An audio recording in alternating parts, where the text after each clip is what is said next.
Hello student, स्वागत है आपका तिवारी मैथ क्लासेज में। तो स्टूडेंट, आज हम पढ़ेंगे वृत्तीय क्षेत्र पृष्ठीय क्षेत्रफल और आयतन। प्रश्नावली 13 है, ठीक है ना। बहुत अच्छी प्रश्नावली है, समझने आ जाए तो बहुत अच्छी है। तो इससे पहले हमने पढ़ा है हीरोन का सूत्र, ठीक है। उसकी जो वीडियो की लिंक है वो इस वीडियो के डिस्क्रिप्शन में हम डाल देंगे, ठीक है ना। तो वहाँ से आप पढ़ लीजिएगा। पृष्ठीय क्षेत्रफल और आयतन, इस पूरे चैप्टर में 13 नंबर के चैप्टर में हम बात करेंगे घन, घनाभ, और तुम्हारा बेलन, शंकु और गोला या अर्धगोला, इसी में सब आ जाएगा। तो इन सब की हम बातें करेंगे स्टूडेंट, ठीक है। तो आज जो 13.1 हम पढ़ने वाले हैं उसमें बात की जाएगी घन और घनाभ की। घन और घनाभ। तो पहले हम बात कर लेते हैं घनाभ। घनाभ कैसा होता है, देखने में कैसा लगता है ये है, उसके क्या क्या पृष्ठ होते हैं, कहाँ उसका क्षेत्रफल होता है, क्या होता है, ये सारी जानकारी हम देख लेते हैं। तो आप जानिए कि जैसे मान लीजिए कि आपके पास में कोई आयत है, कोई आयत है, मान लीजिए जैसे कि आपकी जो किताब है उसका एक कागज़ है, मान लीजिए एक तरीके से ये क्या है, आयत। और उन्हीं कागज़ों पर एक के ऊपर एक कागज़ रखते जाएंगे तो क्या होगा, इसकी ऊंचाई थोड़ी सी बढ़ जाएगी। किसकी? इस आयत की ऊंचाई थोड़ी सी बढ़ जाएगी। तो जो ऊंचाई बढ़ने के बाद में और आकृति तुम्हें प्राप्त होगी, वह आकृति तुम्हें प्राप्त होगी किसकी? घनाभ की स्टूडेंट, ठीक है ना। तो ऐसी जो आकृति होती है वह कहलाती है घनाभ। क्लियर? इसमें ये इसकी लंबाई हो गई, लंबाई को हम L से व्यक्त कर दें। चौड़ाई ये हो गई जिसे हम B से व्यक्त कर दें, और ये इसकी ऊंचाई हो गई जिसे हम H से व्यक्त कर दें, ठीक है ना। एक तो क्या है, लंबाई, लंबाई को हम व्यक्त कर रहे हैं L से, और चौड़ाई को हम व्यक्त करेंगे स्टूडेंट B से, और ऊंचाई को हम व्यक्त करेंगे स्टूडेंट H से। तो ये ध्यान रखना है कि L क्या है, B क्या है और H क्या है, ठीक है ना। चलिए, इसी को इसमें जैसे हमने घनाभ बनाया है, जैसे देखिए तुम्हारे लिए एग्जाम्पल के लिए बना देते हैं। जैसे कि आप देख लीजिए, ये माचिस है हमारे पास में, ठीक है ना। ये जो माचिस है ये घनाभ की आकृति है। ऐसा कोई डिब्बा यदि तुम्हारे पास में हो तो वह आकृति क्या कहलाएगी? घनाभ। यानी कि अगर देखा जाए तो ईंट की आकृति भी लगभग ऐसी ही होती है, थोड़ा साइज बड़ा होता है उसका, तो वो कैसी आकृति है? घनाभ की आकृति है स्टूडेंट, है। तो हमारी जो किताब है इसको यदि बंद कर दिया जाए, तो जो लंबाई, चौड़ाई, ऊंचाई सबको शामिल कर लिया जाए तो वह भी आकृति कैसी है? घनाभ की आकृति है। और देखा जाए, जिस कमरे में आप बैठ करके पढ़ रहे हैं, जो कमरा है वो कमरा की वैसे क्या है, ये चौड़ाई, लंबाई, ये सब क्या है? ज़्यादा है उसकी, लेकिन है क्या? घनाभ की आकृति है, ठीक है ना। अच्छा, आपके हाथ में जो मोबाइल लगा है उसमें भी देख लीजिए, उसकी लंबाई है, चौड़ाई है और ऊंचाई भी है, तो वो आकृति कैसी है? घनाभ की है। तो आपके समझ में आ गया होगा घनाभ की आकृति कैसी होती है। आप ये जानिए, जैसे कि हमारे पास में ये है, अगर मैं केवल इसकी बात करता हूँ, ऊपर वाले कागज़ की बात यदि मैं करता हूँ, तो ये हमारे लिए केवल आयत की बात करेगा। और ऐसे ही मैं दो चार इकट्ठे करके रखता जाऊँ, यानी कि अगर मैं नीचे वाले के ऊपर रखता जाऊँ तो इसकी क्या होगी? ऊंचाई बढ़ जाएगी। तो क्या होगा कि इस आयत की ऊंचाई बढ़ जाएगी, है। तो ऊंचाई बढ़ जाएगी तो ये आकृति कैसी ले लेगी? घनाभ की आकृति धारण कर लेगी अपना, ठीक है ना। तो ऐसी जो आकृति होती है वो घनाभ की होती है। अब इसमें आप जानिए क्या क्या चीज़ जानिए। एक तो जानिए पृष्ठ, इसके अंदर पृष्ठों की जो संख्या होती है स्टूडेंट वो होती है 6, जिनसे मिलकर ये बना होता है। जैसे नंबर 1 पहला पृष्ठ ये हो गया, इसी के पीछे दूसरा पृष्ठ ये हो गया, ठीक है ना। ऐसे ही तीसरा पृष्ठ ये हो गया, और इधर ये क्या हो गया? तुम्हारा चौथा पृष्ठ हो गया स्टूडेंट। और अब बचे हैं ये हो गया तुम्हारा 5वां, और इधर बन जाएगा तुम्हारा 6वां पृष्ठ स्टूडेंट। तो कुल मिलाकर के जो भी घनाभ की आकृति होगी उसके अंदर पृष्ठों की संख्या कितनी होगी? 6। ये क्या कहलाएंगे? तुम्हारे पृष्ठ। एक ये पृष्ठ है, इधर ये पृष्ठ है, ये भी पृष्ठ है, इधर ये भी पृष्ठ है, ये सब पृष्ठ हैं। ये सब क्या है? पृष्ठ, जिनसे ये बना हुआ है। अगर हम कमरे की बात करेंगे तो जो दीवारें हैं कमरे की वो सब क्या कहलाएंगी? पृष्ठ कहलाएंगी। हैं जो कमरे का फर्श है वो भी क्या है? पृष्ठ है। और जो छत है वो भी फर्श पृष्ठ होगी। इधर जो साइड की जो दीवारें हैं वो भी क्या है? पृष्ठ का काम करेंगी। ठीक है ना? पृष्ठ मतलब ये पृष्ठ की जो बात कर रहे हैं। पृष्ठ कितने होते हैं घनाभ में? 6। अच्छा, अब सुनिए, जहाँ ये जॉइंट होते हैं, जैसे ये जॉइंट है जहाँ पर ये पृष्ठ और ये पृष्ठ दोनों जुड़े हुए हैं, ये क्या है? ये जो आप लाइन देख रहे हैं, ये जो लाइन है जहाँ पर दोनों पृष्ठ जुड़े हुए हैं, इसको कहते हैं किनारा। क्या कहते हैं? किनारा। तो किनारे कितने होते हैं इसके अंदर? देखिए इस दीवार से ये जुड़ा, इस किनारे से ये जुड़ा है और ये जुड़ा है। ठीक है ना? तो एक किनारा तो ये हो गया। ठीक ऐसे ही इस किनारे से ये जुड़ा, इस किनारे से ये जुड़ा है और ये जुड़ा है, तो ये हो गया दूसरा किनारा। ध्यान दीजिए, जहाँ 2 पृष्ठ या 3 पृष्ठ जुड़ रहे हैं वहाँ पे क्या कहलाता है? किनारा।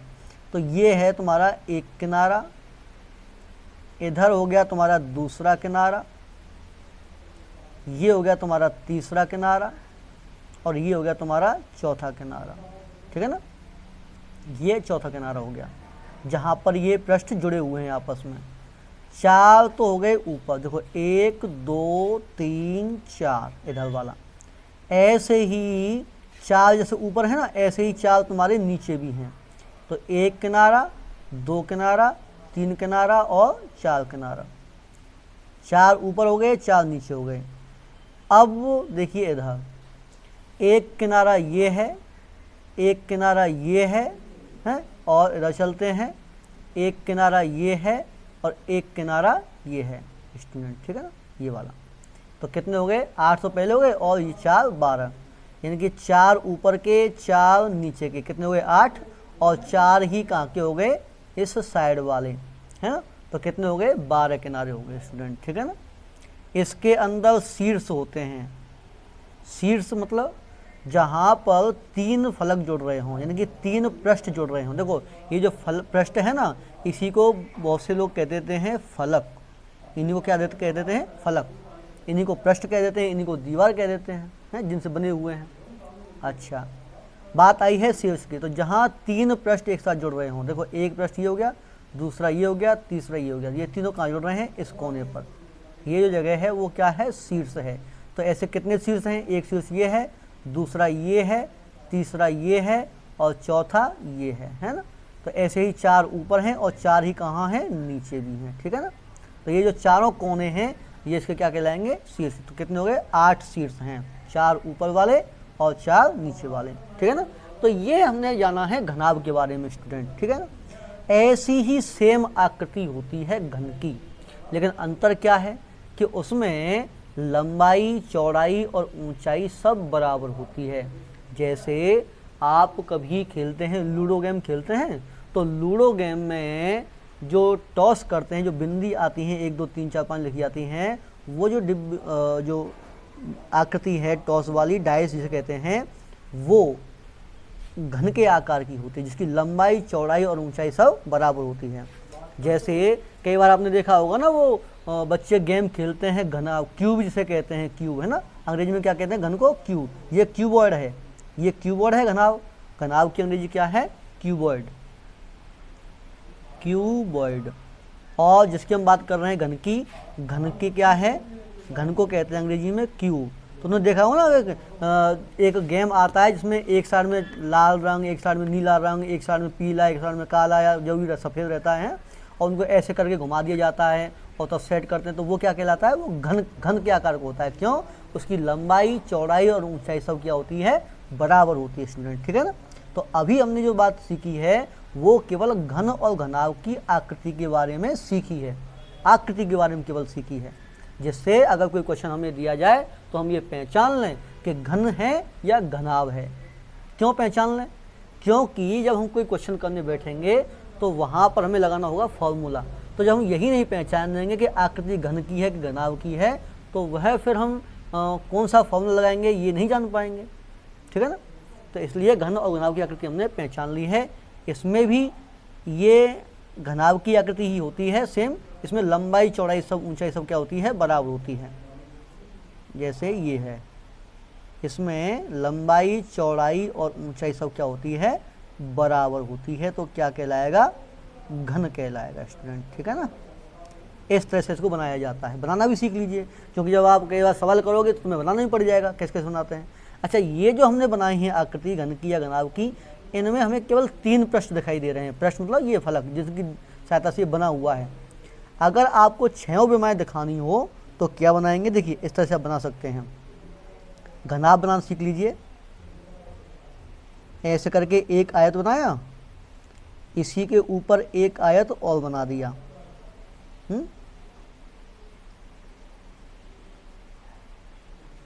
बन गया।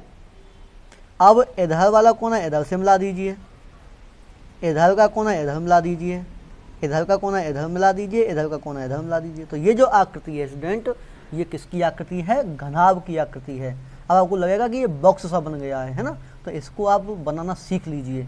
आप वीडियो को बार बार देखिए कैसे बनाया है मैंने, उसी तरह से आप भी सीख लीजिए। तो इसमें क्या होता है कि ये जो ये है, ये जो पल्ला है, ये जो फलक है वो क्या है, नीचे वाला फर्स्ट है, एक हो गया। इसके ऊपर वाला ये हो गया दूसरा, इधर ये आगे वाला हो गया है, इधर ये पीछे वाला हो गया, इधर ये साइड वाले हो गए, ठीक है ना। तो ये होता है सब। तो ये हमने सीख लिया है घन घनाभ की आकृति के बारे में। तो स्टूडेंट थोड़ा समय तो लगता है समझाने के लिए, लेकिन क्या है कि आपकी समझ में आना चाहिए, इसलिए हम समय पर ज़्यादा गौर नहीं करते हैं, ठीक है ना। चलिए अब इसके फॉर्मूले पढ़ लेते हैं। पहले पढ़ लेते हैं घनाभ के फॉर्मूले। अच्छा, इसमें मैंने ये नहीं बताया है कि इसकी लंबाई चौड़ाई सब क्या रहेगी, बराबर। ये सब क्या रहेंगे, लंबाई बराबर सब रहेंगी, ऊंचाई हो या लंबाई हो सब बराबर रहेंगी इसकी, ठीक है। अच्छा चलिए, घनाभ के बारे में यदि हम अभी 13.1 की बात कर रहे हैं तो उसमें केवल पृष्ठीय क्षेत्रफल के बारे में बात की गई है। ये पृष्ठीय क्षेत्रफल क्यों कहा, सीधा क्षेत्रफल ही क्यों नहीं कहा है, क्योंकि क्षेत्रफल केवल उनका ज्ञात होता है जिनकी 2 विमाएँ होती हैं। जैसे अभी हमारे पास में ये कागज़ है, तो ये कागज़ में केवल 2 विमाएँ हैं, एक तो लंबाई है इसकी, एक इसकी चौड़ाई है, ठीक है ना। तो लंबाई और चौड़ाई इसके लिए इसका क्या करेंगे, क्षेत्रफल ज्ञात करेंगे। और पृष्ठीय क्षेत्रफल में क्या होता है, जैसे ये घनाभ है तो घनाभ का पृष्ठीय क्षेत्रफल मतलब इसके पृष्ठों का क्षेत्रफल। पृष्ठीय क्षेत्रफल मतलब पृष्ठों का क्षेत्रफल। तो चलिए बात करते हैं, पहला ही सूत्र देख लीजिए। घनाभ के बारे में बात कर रहे हैं, तो घनाभ का पृष्ठीय क्षेत्रफल, अगर वो कह रहा है पृष्ठीय क्षेत्रफल या कुल पृष्ठीय क्षेत्रफल या संपूर्ण पृष्ठीय क्षेत्रफल, तो ये एक ही बात है। क्या रहेगा, देखिए 2 × LB + BH + HL, इतने, और क्षेत्रफल है ना इसलिए क्या है, वर्ग मात्रक। क्या हुआ ये कि जैसे हमारे पास में ये घनाभ है, इसकी 6 फलक हैं, 6 पृष्ठ हैं, 1 पृष्ठ 2 पृष्ठ 3, सब बता ही दिया है। अब हमें क्या करना है, इसका क्षेत्रफल ज्ञात करना है, तो इसके पृष्ठों का क्षेत्रफल ज्ञात करना होगा। पृष्ठ मतलब जैसे 1 पृष्ठ ये है, तो इसका क्षेत्रफल क्या होगा, जैसे ये हम लंबाई कह रहे हैं और ये हम कह रहे हैं चौड़ाई, तो क्या हो गई, लंबाई गुणा चौड़ाई। अपने आप में ये आयत है ना, अगर मैं केवल इसी सामने वाले पृष्ठ की बात करूँ, इस वाले पृष्ठ की बात करूँ, तो ये क्या है, आयत है। तो आयत का क्षेत्रफल क्या होगा, लंबाई गुणा चौड़ाई। मैं इधर कॉर्नर में किए देता हूँ ये सब चीज़ें, है। ये क्या है, लंबाई गुणा चौड़ाई, लंबाई और चौड़ाई। ये क्या होगा, आयत का क्षेत्रफल, ऊपर वाले पृष्ठ का क्षेत्रफल। अच्छा, जैसा क्षेत्रफल इसका है ठीक वैसा ही इसके नीचे वाले का होगा, है। ये भी कितना होगा, लंबाई गुणा चौड़ाई, यानी कि एक बार लंबाई चौड़ाई और जोड़ दीजिए। क्या कर रहे हैं, पृष्ठों का क्षेत्रफल जोड़ रहे हैं, किसके लिए, घनाभ का पृष्ठीय क्षेत्रफल ज्ञात करने के लिए, है। अच्छा, ये हो गया और ये हो गया। अब बचा कौन है, अब बचा है ये वाला और ये वाला। ये तो देखिए, अगर मैं इस पृष्ठ का निकालूं तो इसमें देखो लंबाई है और ऊंचाई है।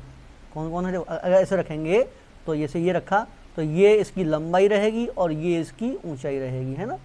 तो लंबाई और ऊंचाई, वैसे अगर देखा जाए तो ये आयत का काम करेगा, एक पृष्ठ ही तो है, एक इसकी लंबाई हो गई, एक इसकी चौड़ाई जब क्या काम कर रहा है, ऊंचाई काम कर रही है। क्योंकि अगर हम इस माचिस को ऐसे रखेंगे तो ये जो लंबाई है ये ऊंचाई का काम करेगी, तो ये लंबाई है ये ऊंचाई है। तो आयत का क्षेत्रफल क्या होता है, लंबाई गुणा चौड़ाई, तो लंबाई गुणा चौड़ाई की जगह पर क्या, ऊंचाई। और जैसा एरिया हमारे इस भाग का है, जैसा क्षेत्रफल इस भाग का है, ठीक वैसा ही क्षेत्रफल किसका होगा, इसका भी होगा। तो ये भी कितना होगा, लंबाई गुणा ऊंचाई। अब बचा है कौन, तुम्हारा ये वाला 5 नंबर और 6 नंबर। 5 नंबर देखो जरा, अगर ऐसे रखी रहेगी ये माचिस तो ये क्या है इसकी, ये है इसकी चौड़ाई और ये है इसकी ऊंचाई, ठीक है ना। ये लंबाई है और सॉरी ये चौड़ाई है और ये है इसकी ऊंचाई। चौड़ाई मतलब b इंटू एच। ऐसे ही इधर का हिस्सा निकालेंगे तो ये भी क्या होगा, b इंटू एच।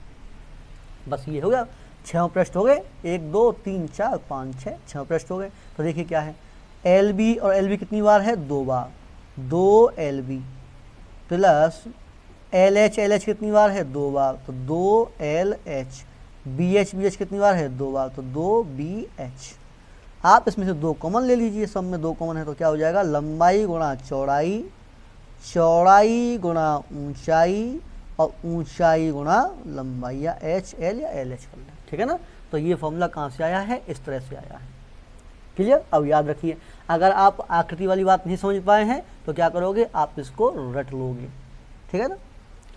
घनाभ का पृष्ठीय क्षेत्रफल जहाँ भी लगेगा वो ऐसे लगेगा। अब बात करते हैं इसका दूसरा फॉर्मूला, घनाभ का पार्श्व पृष्ठीय क्षेत्रफल।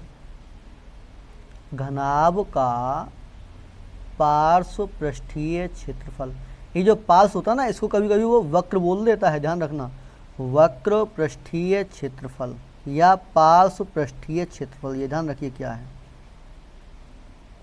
बराबर। ध्यान दीजिए, ये पहले तो आपको समझना होगा कि ये पार्श्व क्या होता है, वक्र क्या होता है। वक्र का मतलब है जैसे कि ये हमारे पास में क्या है, घनाभ है, इसके ऊपर और नीचे वाले अगर ये 2 पृष्ठ ना लिए जाएं तो जो ये साइड का जो क्षेत्रफल है, ये जो साइड का हम चलेंगे, ये जो साइड का है, ये सब क्या है, हिस्सा इसका पार्श्व है, ठीक है ना। जो प्रयोग में तुम्हें माचिस पर करके दिखा रहा हूँ वही प्रयोग आप अपने कमरे पर भी करके देख सकते हैं, अपने पास जो आकृति है मोबाइल है उसमें भी देख सकते हैं। तो जो ऊपर जो स्क्रीन है और नीचे की जो पीछे का पृष्ठ है इसका, उसको आप छोड़ दीजिए, है। तो वो जो बचेगा इधर, जो साइड वाला जो बचेगा, ये जो साइड वाला भाग है उसको कहते हैं पार्श्व पृष्ठीय क्षेत्रफल, ठीक है। पार्श्व भाग कहते हैं, तो पार्श्व पृष्ठीय क्षेत्रफल। इसका मतलब अगर मुझे पार्श्व क्षेत्रफल निकालना हो, पृष्ठीय क्षेत्रफल निकालना हो, तो ऊपर का और नीचे का छोड़ना होगा, जो क्या है, लंबाई और चौड़ाई। मतलब अगर मैं लंबाई और चौड़ाई ये दोनों छोड़ देता हूँ तो मेरे पास में क्या बचेगा, LH और BH। मतलब LH कितने बचेंगे, 2 LH और BH कितने बचेंगे, 2 BH। क्या कॉमन है, देखो जरा, 2 कॉमन है और H कॉमन है। इधर L बचा और इधर B बचा, यहाँ से L बचेगा और यहाँ से B बचेगा, ठीक है ना। तो इसका मतलब घनाभ का पार्श्व पृष्ठीय क्षेत्रफल बराबर कितना होता है, 2 गुणा लंबाई प्लस चौड़ाई गुणा ऊंचाई, इतने वर्ग मात्रक। देखिए स्टूडेंट, जहाँ भी हम क्षेत्रफल ज्ञात करेंगे वहाँ हमें लगाना होगा वर्ग मात्रक, ठीक है। अच्छा, ये जो घनाभ का पार्श्व पृष्ठीय क्षेत्रफल हमने पढ़ा है किसके द्वारा, माचिस के द्वारा। कैसे पढ़ा कि इसके बगल का जो हिस्सा है वो क्या हो गया, इसका पार्श्व पृष्ठीय क्षेत्रफल। अच्छा, ये हमने पढ़ा है माचिस पर। अगर इसी बात को हम पढ़ें कमरे के अंदर, तो अगर कमरे के अंदर पढ़ें तो ये जो ऊपर जो छत है इसको छोड़ दिया जाए, हैं, ऊपर जो छत है जो छोड़ दिया जाए, इधर जो नीचे का फर्श है उसे छोड़ दिया जाए, तो क्या बचेगा, केवल ये कमरे की दीवारें बचेंगी, सही है ना। कमरे की चारों दीवारें बचेंगी। जिस कमरे में आप बैठ कर पढ़ रहे हैं उसी में देख लीजिए, अगर ऊपर की छत और नीचे का फर्श छोड़ दिया जाए तो क्या बचेगा, केवल चारों दीवारें बचेंगी स्टूडेंट, ठीक है ना। तो जो चारों दीवारें बचेंगी इसका मतलब क्या है, वह भी उस कमरे का पार्श्व पृष्ठीय क्षेत्रफल काम करेगा।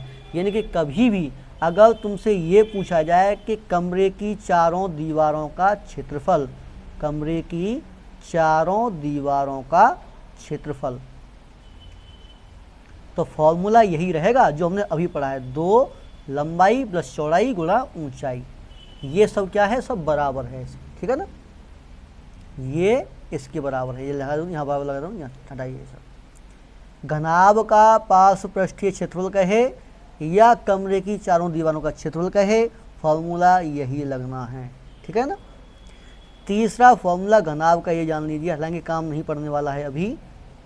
तो घनाभ का विकर्ण भी होता है और वो होता है बराबर वर्गमूल में लंबाई की घात 2, चौड़ाई की घात 2 और ऊंचाई की घात 2।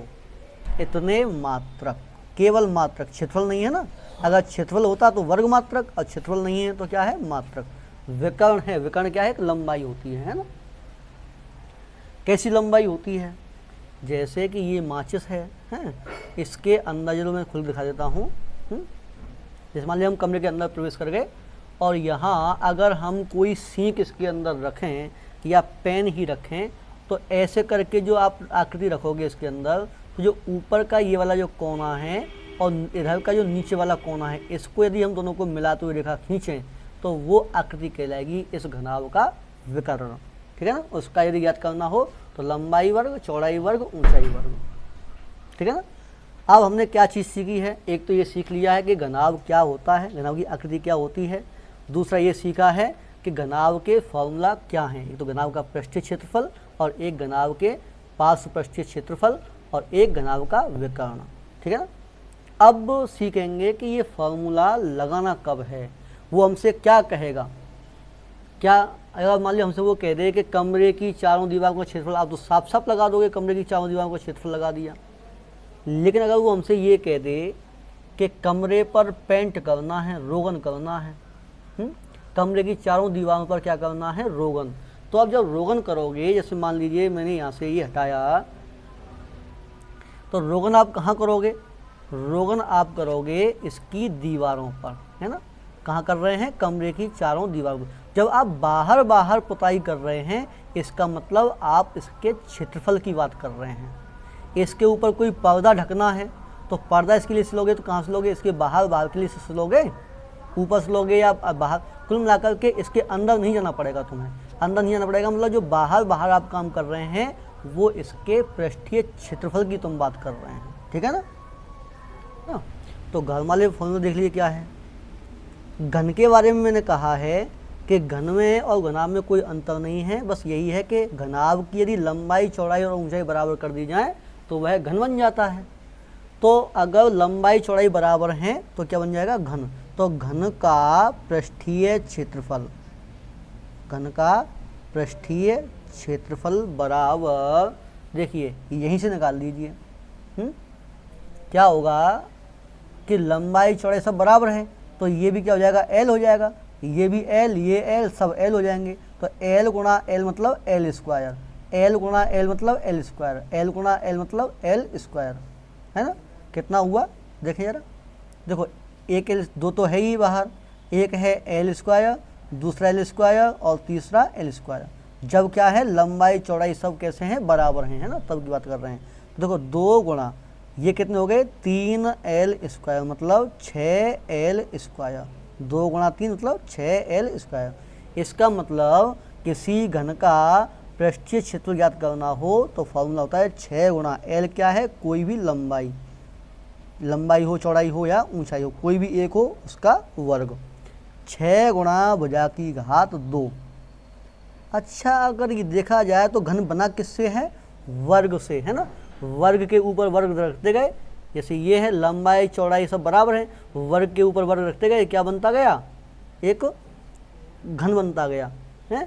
तो हमारे पास में जो घन में कितने वर्ग बन गए, 6 पृष्ठ होते हैं ना, 1 2 3 4 5 6, इसके पीछे वाला है, तो 6 बन गए। तो क्या हो गया, वर्ग का क्षेत्रफल होता है भुजा की घात 2, और क्योंकि हमारे पास में 6 पृष्ठ हैं इसलिए क्या हो गया, 6 गुणा भुजा की घात 2, तो इतने वर्ग मात्रक। एक इसी के साथ पढ़ लेते हैं 5वां के घन का पार्श्व पृष्ठीय क्षेत्रफल। पार्श्व पृष्ठीय क्षेत्रफल इसी में देख लीजिए, बस कहाँ जाना है। ये लंबाई और ये लंबाई सब क्या है, लंबाई बराबर है ना। घन की लंबाई चौड़ाई और ऊंचाई सब कैसी रहती है, बराबर। तो ये एल कितना हो गया, 2L। 2L का गुणा इस L से करिए तो कितना हो जाएगा, 2L स्क्वायर, और गुणा 2 यानी 4L स्क्वायर। कितना हो जाएगा, 4 गुणा भुजा की घात 2।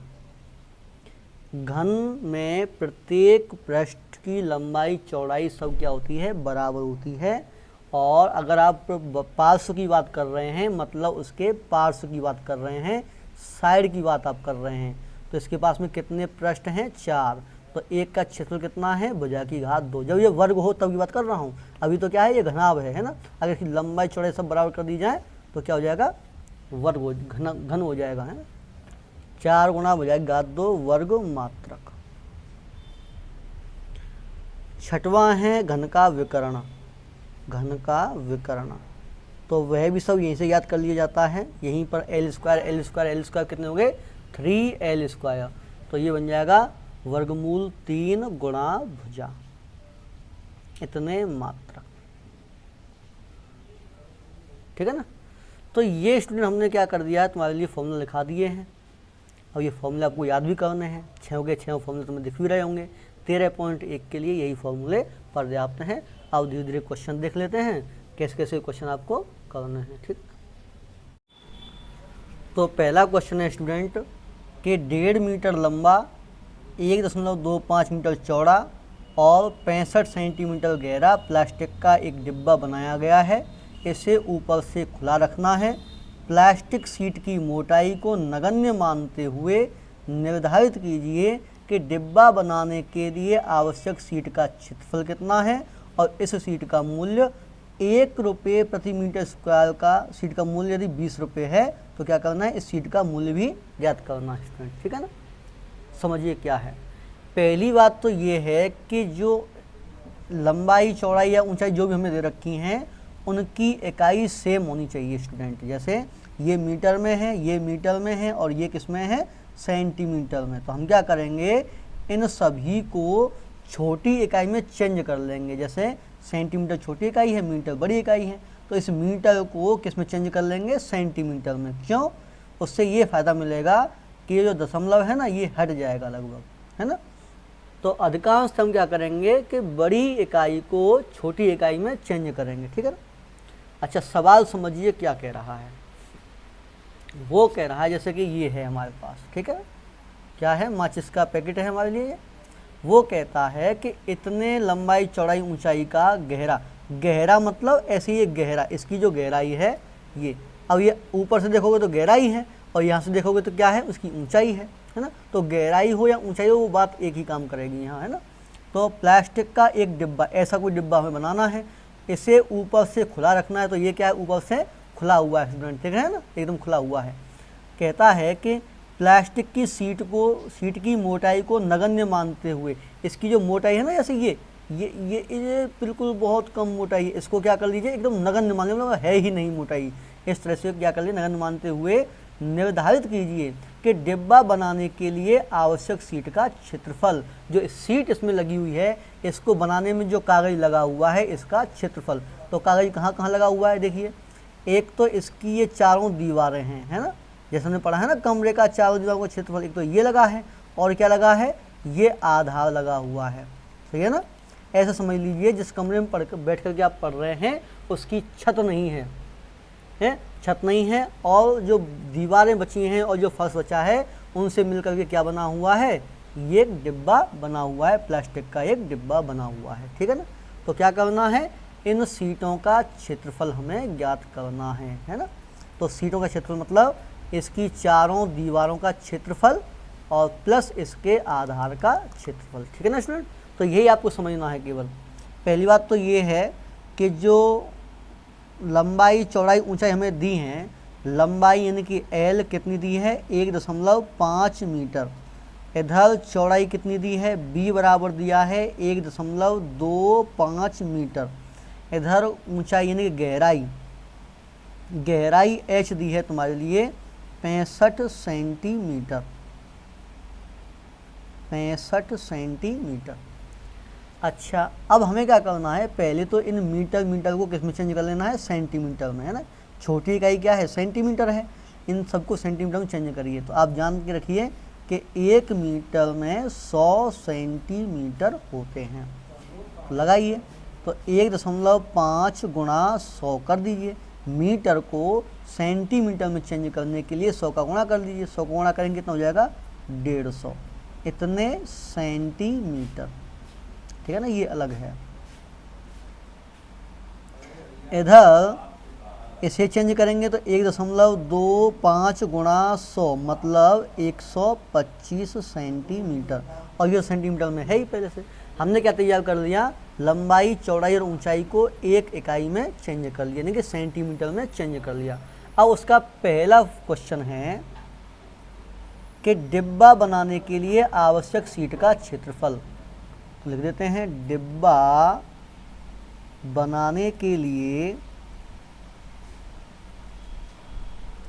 आवश्यक सीट का क्षेत्रफल, सीट का क्षेत्रफल बराबर क्या होगा, बराबर, देखिए किस किस से बना था, इसकी चारों दीवारों से, है ना। या आप कह सकते हैं घनाभ का पार्श्व पृष्ठीय क्षेत्रफल, या कह सकते हैं घनाभ की चारों दीवारों का क्षेत्रफल, है ना, चारों दीवारों का क्षेत्रफल। और क्या बना है, प्लस में ये जो आधार इसका है नीचे वाला, ये जो आधार आप देख रहे हैं इसका क्षेत्रफल, प्लस आधार का क्षेत्रफल। अच्छा, आप सब लोग जानते हैं कमरे की चारों दीवारों का क्षेत्रफल क्या होता है, 2 कोष्टक में लंबाई प्लस चौड़ाई इंटू में ऊंचाई, ये हो गया। प्लस अब आधार का क्षेत्रफल, आधार किससे बना है, लंबाई और चौड़ाई से। ये ऊपर क्या है, ये ऊंचाई है ना, ये तो ऊंचाई हो गई इसकी गहराई, और ये किससे बना है, लंबाई और चौड़ाई से, है ना। तो ये लंबाई और चौड़ाई हो जाएगा इसका आधार का क्षेत्रफल, लंबाई गुणा चौड़ाई। अब क्या इसका मान रखिए बस, तो बराबर 2 कोष्टक में लंबाई कितनी है 150 प्लस चौड़ाई कितनी है 125, कोष्टक बंद, गुणा h कितनी है 65 प्लस लंबाई गुणा चौड़ाई, लंबाई कितनी है 150 और चौड़ाई कितनी है 125, बस ये गुणा कर लीजिए अपना। इतने सेंटीमीटर स्क्वायर ये आएगा, बराबर गुणा करिए 2 गुणा 65 कितना हो गया 130 इंटू 150 और 125 275 प्लस 150 और इसका गुणा करेंगे, तो गुणा कर लीजिए पहले, 0 15 गुणा करिए, 15 5 75 7 और 15 दूनी 30 और 7 37 3 15 कम 15 3 18, एक बार और कर लेते हैं, 15 5 75 7 और 15 दूनी 30 7 37 3 15 3 18, ठीक है ना, ये गुणा है। इधर इसका गुणा कर लेते हैं, 0 तो आएगी इसकी, 13 पंजे 65 6 और 13 सत्ते 91, पहले 13 पंजे 65 6 हाथ लगी, और 3 7 91 और 6 97 9 3 26 और 9 35 750 ये हो गया, प्लस 18 750 ये हो गया, दोनों को जोड़ दीजिए कितना हो गया 0 5 और 5 10 1 और 8 और 7 15 1 5 और 6 6 और 8 14 1 और 3 4 और 1 5, एक बार जोड़ लेते हैं कहीं गलती ना हो, 0 5 5 10 1 7 और 1 8 8 और 7 15 1 और 5 6 और 8 14 और 1 4 और 5, ठीक है ना। तो इतने किस में आया, वर्ग इकाई होता है ना वर्ग मात्रक, तो वर्ग मात्रक मतलब सेंटीमीटर में हमने लिया है, इतने सेंटीमीटर स्क्वायर, ठीक है। ये क्या आ गया, डिब्बा बनाने के लिए आवश्यक सीट का क्षेत्रफल। एक हिस्सा तो ये हो गया। अब दूसरा हिस्सा देखिए क्या है, दूसरा हिस्सा है हमारे पास में कि इस सीट का मूल्य ज्ञात करिए मूल्य कैसे ज्ञात करेंगे? जब उसने कहा कि 1 मीटर स्क्वायर का मूल्य 20 रुपये है। हमारे पास ये किस में है? सेंटीमीटर में, और ये किस में रूपा दिया गया है? मीटर में। तो क्या करेंगे? पहले सेंटीमीटर को मीटर में चेंज कर लीजिए, है ना। तो कैसे चेंज कर लेंगे? देखिए यहाँ है, जैसे हमने यहाँ पर किया है ना कि 1 मीटर बराबर 100 सेंटीमीटर, तो ऐसे ही जब 1 सेंटीमीटर ज्ञात करोगे तो वो बराबर हो जाता है 1/100 सेंटीमीटर स्क्वायर। केवल 1/100 मीटर स्क्वायर, मीटर केवल।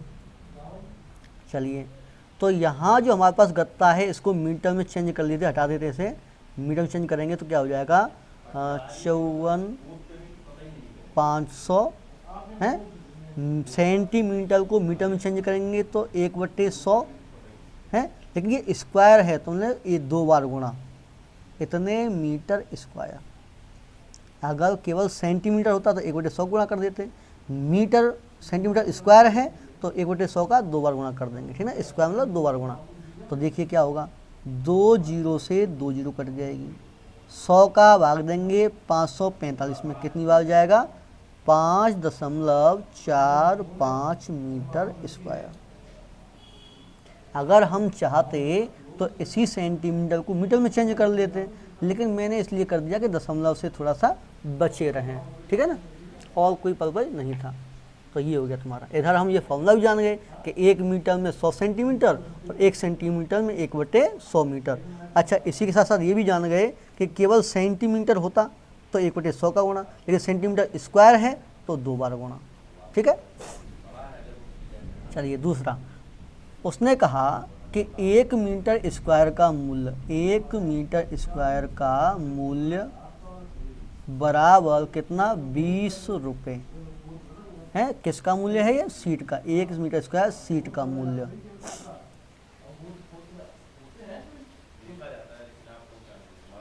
अब चलते हैं आगे। हमारे पास कितना है? 5.45 metre square, 5.45 metre square seat का मूल्य। जब 1 का 20 है तो ये क्या है? ज़्यादा है 1 से, तो ज़्यादा के लिए क्या करेंगे? गुणा।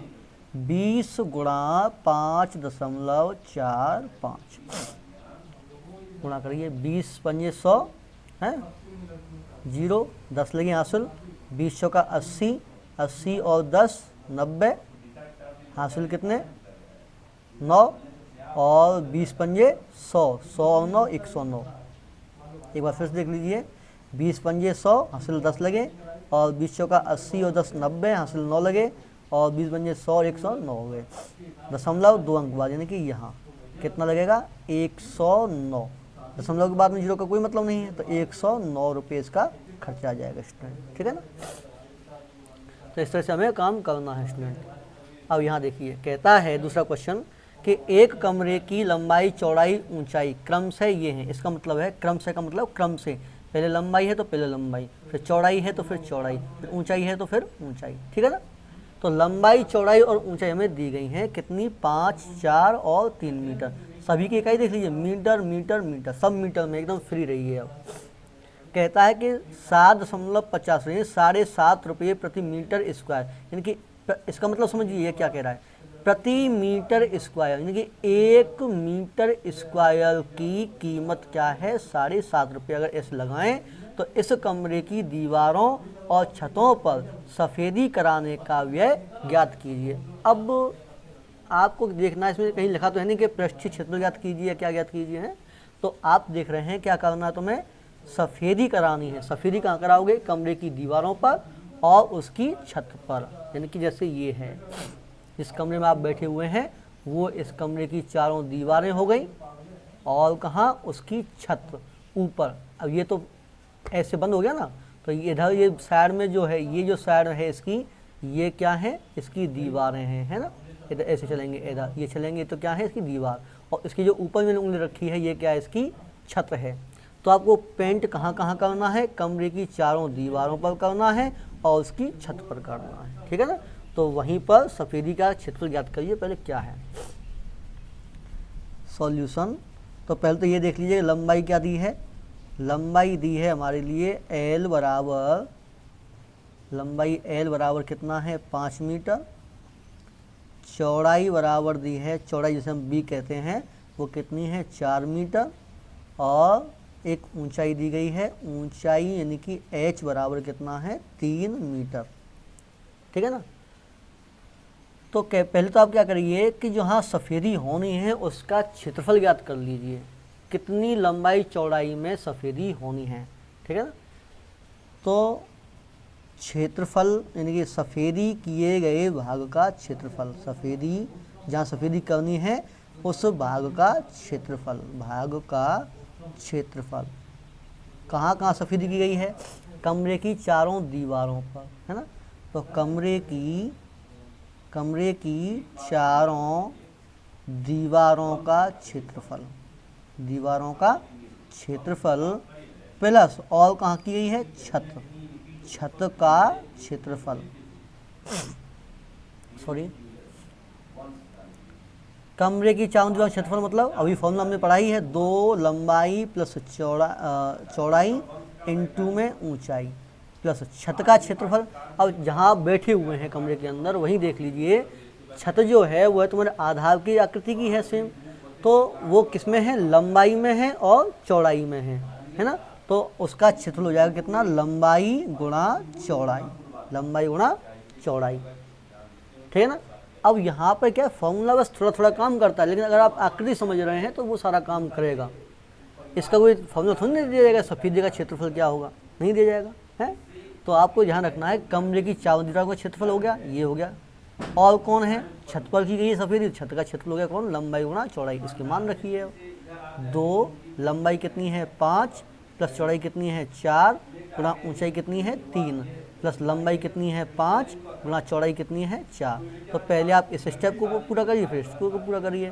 तो 2 गुणा 3 6 गुणा 5 प्लस 4 9 प्लस 5 चौके 20, ऐसा तो करिए 6 गुणा 9 54 प्लस 20 कितना हो गया 74 मीटर स्क्वायर। ये क्या गया सफ़ेदी किए गए भाग का क्षेत्रफल स्टूडेंट। ठीक है ना। अब वो कहता है कि आप क्या ज्ञात करिए, इस पर सफ़ेदी कराने का व्यय ज्ञात करिए। तो वो कहता है कि 1 मीटर स्क्वायर सफ़ेदी कराने का व्यय, सफ़ेदी कराने का व्यय मतलब खर्च कितना रुपया लगा। वो कहता है कि यदि 1 मीटर स्क्वायर में खर्चा लगता है कितने का 7.5 रुपये का, तो 74 मीटर स्क्वायर में कितना लगेगा 74 मीटर स्क्वायर ज़्यादा होगा एक से ज़्यादा हो गया। इसके लिए क्या करेंगे गुणा क्या हो जाएगा 7.50, इसका गुणा किसमें 74 में कर देंगे। तो ये गुणा करिए, ठीक है ना। मैं यहाँ कर देता हूँ गुणा कितना होता है 7.50 गुणा 74 है ना। 0 4 5 20 2 4 7 28 और 2 30, इधर 7 का गुणा कर लीजिए 0 7 5 35 3 7 7 49 और 3 52। ठीक है ना। 0 0 5 5 और 5। ठीक है ना। तो दशमलव कितने अंकों बाद है 2 अंक बाद 1 2, कितना हो गया 555 रुपये। ठीक है ना। ये बात आप समझिए, बिल्कुल सेम बात हमने ऊपर भी की है। कहता है कि 1 मीटर स्क्वायर सीट का मूल्य कितना है 20 रुपये। हमारे पास सीट कितनी थी इतनी, हमने क्या किया इसमें इस संख्या का गुणा कर दिया। ठीक ऐसे ही यहाँ पर 1 मीटर स्क्वायर का मूल्य कितना है 7.5, और हमारे पास सफ़ेदी का क्षेत्र कितना है 74, तो इसमें क्या करिए 74 और इस संख्या का गुणा कर दिया स्टूडेंट। क्लियर। तो ऐसे में काम करना है।